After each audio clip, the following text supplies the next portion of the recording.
Halo, apa kabar semuanya? Semoga kalian sehat. Kali ini saya akan menceritakan film berjudul Takeover yang dirilis tahun 2024.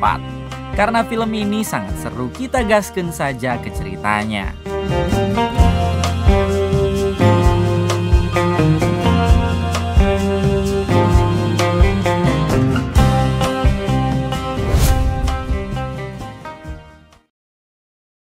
Di awal film kita akan diperlihatkan dengan seorang penembak jitu bernama Sam, yang kala itu sedang mendapat tugas untuk menghabisi wali kota korup. Di sini Sam tidak sendiri, melainkan ditemani oleh satu pengintai yang menjadi rekannya bernama Kenny. Diberitahu Sam dan Kenny dulunya adalah mantan pasukan khusus Inggris yang sekarang bekerja untuk militer swasta. You believe in nothing? No, that's not what I said. Sambil menunggu targetnya datang, mereka pun mengobrol membahas tentang apakah Tuhan itu benar-benar ada. Menurut Sam, Tuhan tidak pernah ada dan apabila mereka semua sudah mati, maka kehidupan pun akan ikutan mati. Tapi berbeda dengan Kenny, karena menurutnya Tuhan itu memang ada dan kehidupan sesudah mati pun akan ada. Tak mungkin alam semesta ini yang sudah tersusun begitu rapih dan sangat sempurna tercipta dengan sendirinya. Pasti ada yang menciptakan ini semua, yaitu Tuhan. That's why I'm asking. I'm just wonder sometimes. Setelah membahas hal tersebut, Kenny mengatakan jika dirinya sudah memesan sebuah hotel di Amsterdam yang bisa mereka tempati 2 minggu lagi. Hal itu Kenny lakukan sebab ia dan Sam sudah lama tidak liburan bareng, apalagi ciwik-ciwik di Amsterdam begitu sangat aduhai. Mendengar hal tersebut, Sam menjawab kalau ia tidak janji bisa datang ke sana. I think you might be right. Yeah, it's him. Positive. Tak lama berselang, wali kota yang menjadi target mereka pun tiba hingga Sam dan Kenny segera bersiap. Terlihat para warga yang sedang berdemo di depan kantor wali kota karena mereka sudah tahu kalau si wali kota adalah orang korup.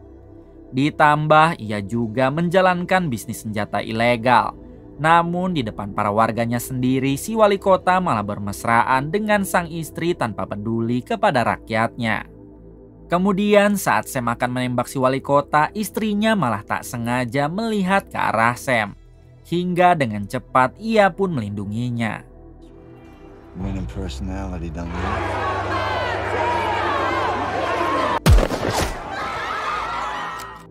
Karena tembakan pertama Sam salah sasaran, Kenny terus meyakinkan Sam untuk menembak lagi si wali kota dan terus dalam posisi fokus. Might be our only chance. Di tembakan yang kedua, pada akhirnya Sam berhasil menghabisi si wali kota, lalu mereka berdua pun bergegas pergi. Ketika Sam dan Kenny hendak melompat ke tempat yang sudah disediakan, mereka malah melihat anak buah si wali kota yang sudah mulai mengepung. Pada akhirnya mereka berdua memutuskan masuk ke dalam gedung dan sempat menghabisi beberapa anak buah si wali kota. Setelah itu saat Sam dan Kenny keluar, sayangnya para anak buah si wali kota yang lain sudah ada di situ. Sam dan Kenny pun harus tertangkap oleh mereka dan sepertinya tidak ada jalan lagi untuk melarikan diri. Sedangkan di sisi lain para polisi dan agen FBI masih dalam perjalanan menuju TKP. Lalu saat Sam dan Kenny hendak diborgol, tiba-tiba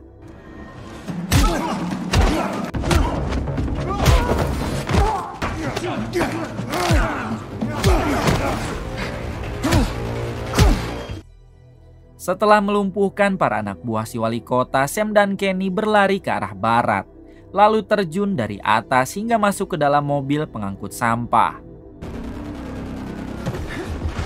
Selang beberapa saat, para polisi dan agen FBI datang, tapi mereka sudah kehilangan jejak Kenny dan Sam. I told you Beirut would have worked.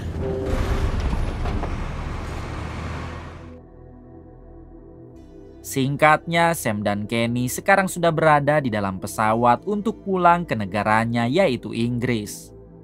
Di sini Kenny yang melihat Sam sedikit gelisah, ia pun bertanya apakah Sam baik-baik saja.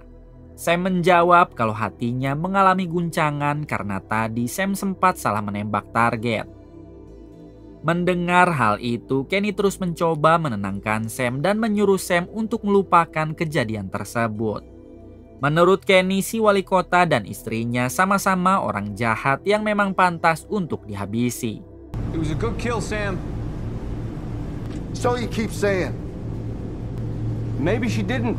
Selang beberapa saat, Sam dihubungi oleh bos mereka yang ingin bertanya bagaimana keadaan Sam dan Kenny. Sam menjawab kalau ia dan Kenny baik-baik saja dan semuanya berjalan lancar. Namun bos mereka yang diketahui bernama Tamara tentu langsung tahu jika Sam pasti mengalami depresi ringan akibat menembak istri wali kota. Bahkan Tamara yang tidak mau hati Sam terguncang, ia pun siap mengirim psikolog untuk memeriksa Sam. Mendengar hal itu, Sam menolak sebab dirinya akan baik-baik saja dan Tamara tidak perlu merasa khawatir. Beberapa jam kemudian, Sam dan Kenny akhirnya tiba di Inggris. Di sini, Kenny sempat mengingatkan kalau 2 minggu lagi mereka harus berlibur ke Amsterdam karena hotelnya sudah ia booking. Sam menjawab jika dirinya belum bisa memutuskan apakah nanti mau ikut atau tidak. Kemudian mereka berdua pun pulang ke rumah masing-masing dengan kendaraan yang berbeda.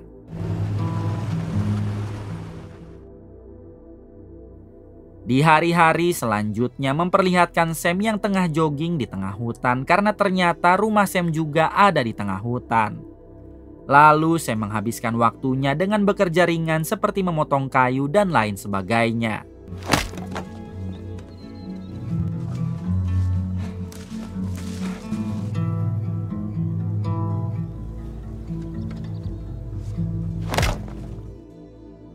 Suatu hari saat Sam sedang membersihkan persenjataan, ia pun dihubungi oleh Tamara bosnya, tapi selama ini ternyata Sam sudah tidak mau lagi mengangkat telepon dari Tamara. Di waktu yang sama, tiba-tiba Sam didatangi oleh seekor serigala yang membuat Sam langsung menodongkan senjata karet. Awalnya serigala itu terus menatap Sam, namun tak lama ia pun kembali masuk ke dalam hutan.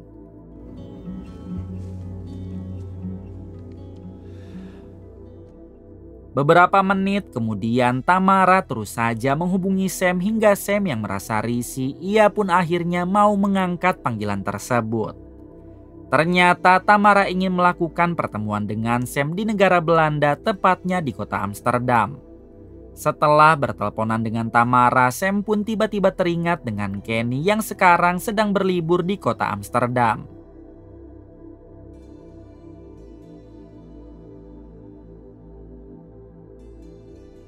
Singkat cerita, Sam tiba di Amsterdam dan di situ sudah ada Kenny yang siap menjemput. Di sini Kenny sempat mengejek Sam dengan mengatakan kalau ia kira Sam sudah tewas dihabisi oleh kelompok si wali kota. Di tengah perjalanan menuju hotel, Kenny mengatakan kalau Tamara kemarin sempat menghubunginya juga untuk melakukan pertemuan pada minggu ini. Kenny dan Sam sudah tahu kalau dalam pertemuan tersebut Tamara pasti ingin memberikan lagi sebuah misi kepada mereka berdua. Tapi sebelum misinya dijalankan, Kenny akan mengajak Sam bersenang-senang dulu di kota Amsterdam selama 2 hari. Oh, yeah. Yeah, she said, don't... I'm serious.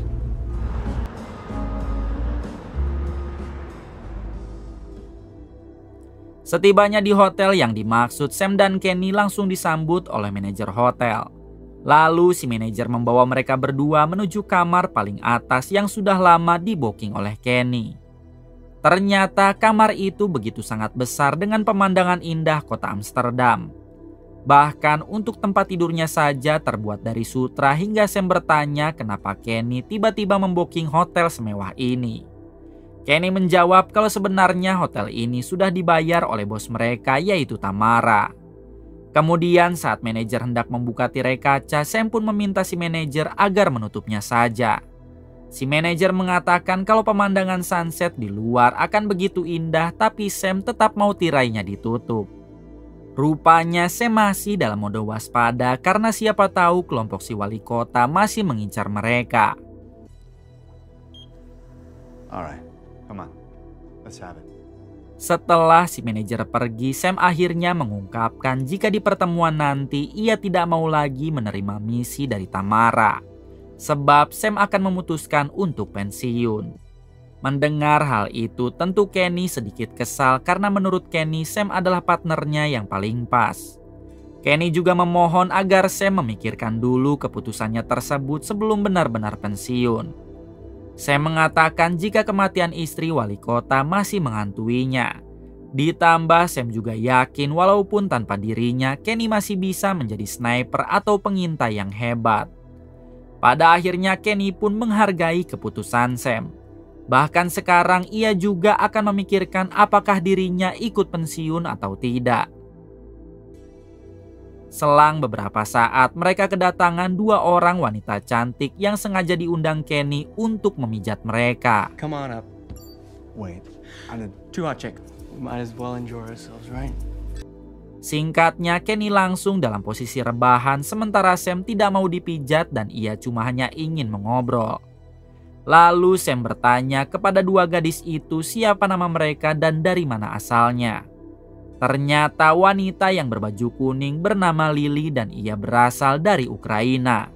Sementara yang berbaju merah bernama Mona berasal dari Meksiko. First class all the way, right, Ace? Kemudian karena Sam tidak mau dipijat, Mona mencoba menghibur Sam dengan mengatakan kalau ia bisa meramal seseorang.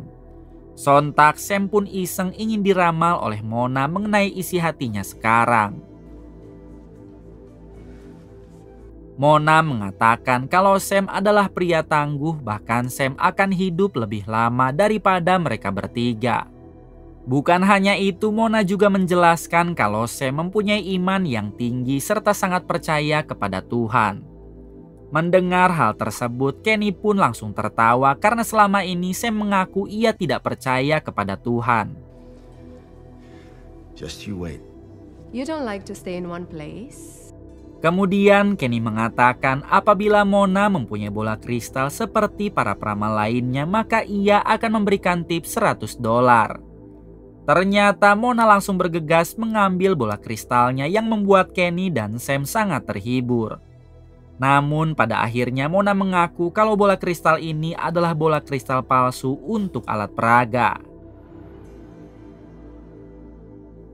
Tak lama muncullah si manajer hotel bersama satu pelayan yang datang untuk mengantar makanan.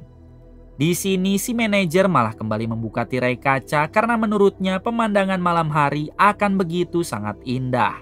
Sam segera menyuruh si manajer untuk menutup kembali tirai tersebut dan tiba-tiba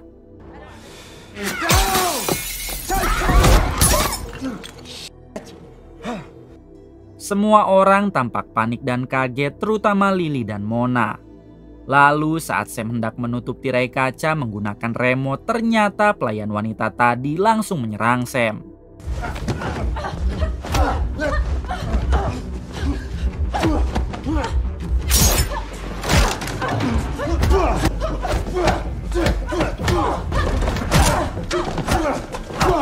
Tapi pada akhirnya sniper musuh malah tak sengaja menembak ke arah si pelayan hingga ia langsung koit di tempat.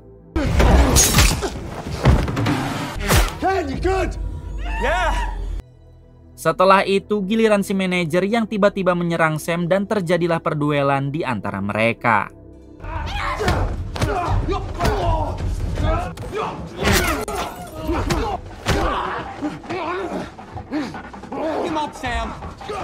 Namun ketika Sam berhasil menumbangkan si manajer, ia malah terjatuh di atas remote tirai kaca yang membuat tirainya semakin terbuka.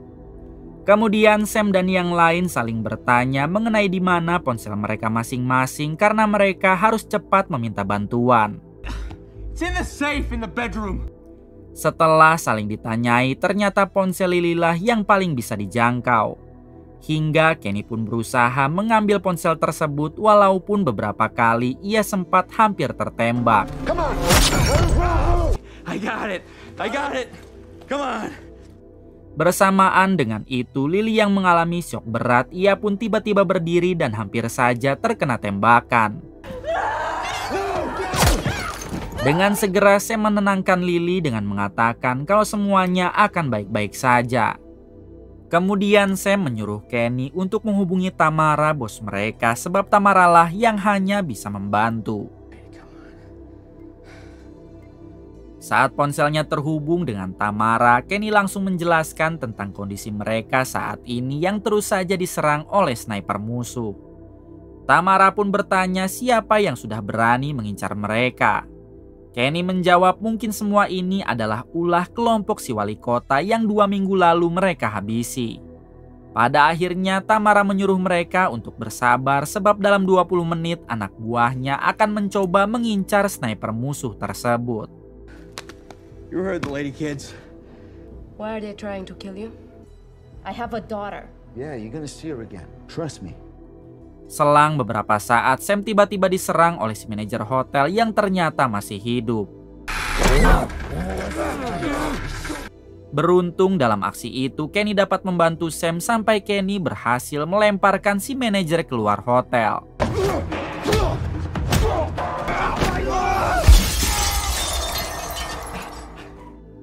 Tapi saat Kenny sedang bersembunyi di balik pintu, sniper musuh rupanya berhasil menembak Kenny.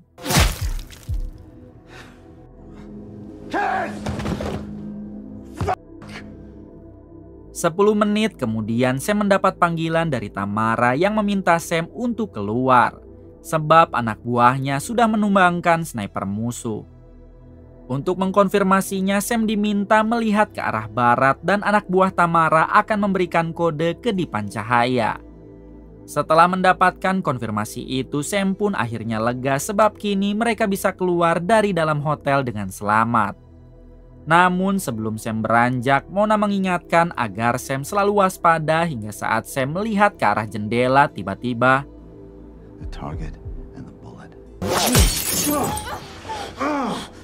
Sam seketika menyadari jika sniper musuh yang dari tadi mengincar mereka tak lain adalah anak buah Tamara. Lalu Sam bertanya apa yang sebenarnya diinginkan Tamara. Tamara menjawab kalau semua itu karena Sam yang telah berniat pensiun, padahal Tamara begitu sangat mengandalkan Sam. Sam kembali bertanya dari mana Tamara tahu ia akan pensiun, ditambah kenapa Tamara juga mengincar Kenny. Tamara menjelaskan kalau hotel ini sudah ia sadap, sedangkan Kenny pasti akan ikutan pensiun apabila Sam juga ikut pensiun. Setelah itu beberapa tembakan pun terus dilancarkan oleh sniper yang merupakan anak buah Tamara. Alhasil Lily semakin ketakutan hingga ia nekat keluar dari persembunyiannya sampai harus tertembak. Keadaan semakin tak karuan, apalagi sekarang yang tersisa hanya Sam dan Mona. Lalu Sam berusaha menggapai remote tirai kaca. Tapi saat remote itu digunakan, ternyata remote-nya sudah rusak, yang membuat tirai kaca tidak akan bisa tertutup. Di waktu yang sama, Tamara mengatakan kalau semua akses dan ponsel di ruangan ini sudah ia sadap sehingga Sam tidak dapat menghubungi pihak lain.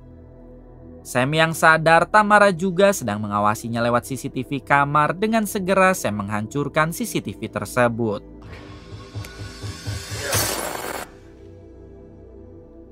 Rupanya hal itu membuat Tamara murka dan ia berjanji tidak akan pernah membiarkan Sam bisa keluar dengan selamat. Apalagi pintu kamar hotel hanya bisa dibuka oleh sistem yang dimiliki Tamara. Selang beberapa saat Sam mendengar para anak buah Tamara datang hingga Sam menyuruh Mona untuk bersembunyi sedangkan ia sendiri melompat ke arah meja. Untungnya di situ ada senjata milik Kenny, hingga Sam langsung mengarahkan senjatanya ke arah sniper lewat bolongan meja. Setelah berhasil menghabisi satu sniper, Sam pun segera diberondong oleh para anak buah Tamara yang ada di sana dan inilah aksi Sam.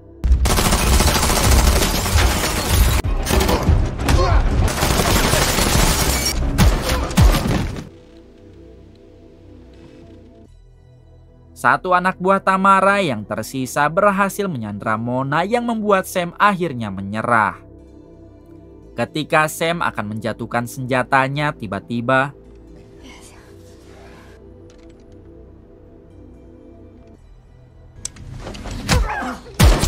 setelah meratakan anak buah Tamara yang ada di dalam hotel, Mona bertanya apakah mereka masih bisa selamat. Sam menjawab tidak tahu karena anak buah Tamara akan terus berdatangan. Ditambah Sam juga tidak bisa menggapai senapannya yang ada di ujung kamar. Kemudian Mona memberikan sebuah foto anaknya dan meminta Sam untuk berjanji. Apabila nanti Mona tewas sedangkan Sam selamat, maka Sam harus mau mengadopsi anaknya. Bersamaan dengan itu, para anak buah Tamara yang lain kembali berdatangan hingga Sam segera melawan.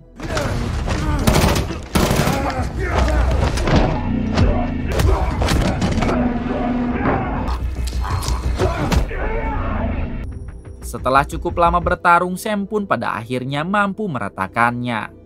Lalu saat Sam hendak ditembak oleh satu anak buah Tamara yang tersisa, tiba-tiba ternyata itu adalah Mona yang berhasil menyelamatkan Sam menggunakan senapan milik Sam. Tapi sayang, Mona juga harus tewas ditembak sniper.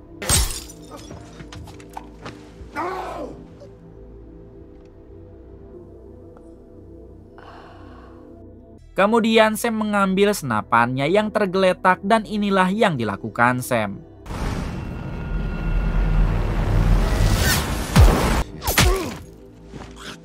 Pada akhirnya sniper yang tersisa pun tumbang, tapi Sam tetap tidak bisa keluar karena pintu kamar hotel dikendalikan oleh Tamara. Tak lama Sam melihat Kenny yang ternyata masih hidup sehingga Sam langsung membawa Kenny ke tempat tidur. Di sini Kenny mengatakan kalau jalan satu-satunya untuk mereka bisa kabur adalah dengan melompat dari atas gedung. Tapi tentunya hal itu sangat mustahil sebab kamar mereka berada di lantai paling atas. Selang beberapa saat mereka kembali mendapat serangan dan kali ini serangannya berasal dari drone yang dikendalikan Tamara.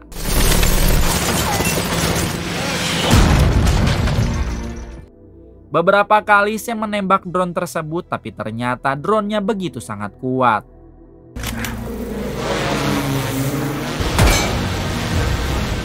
Di balik itu entah apa yang dilakukan Kenny, tapi yang jelas Kenny sedang merakit sesuatu menggunakan selimut kain sutra di dalam kamar. Sampai di suatu ketika Sam melihat kompor gas masak yang disimpan di atas balkon hingga Sam segera meledakkannya. Setelah menghancurkan drone-nya, Sam kembali menghampiri Kenny, tapi sayangnya Kenny sudah dalam keadaan tidak bernyawa. Namun di sini Sam melihat kain sutra yang sudah dirakit Kenny dan Sam pun paham apa yang diinginkan Kenny. Di sisi lain, puluhan anak buah Tamara sedang berjalan ke lantai atas untuk mengincar Sam. Sedangkan Sam sendiri sudah ada di atas balkon lalu terjun menggunakan kain sutra buatan Kenny. Ternyata kain sutra itu sengaja dimodif seperti parasut agar Sam bisa selamat.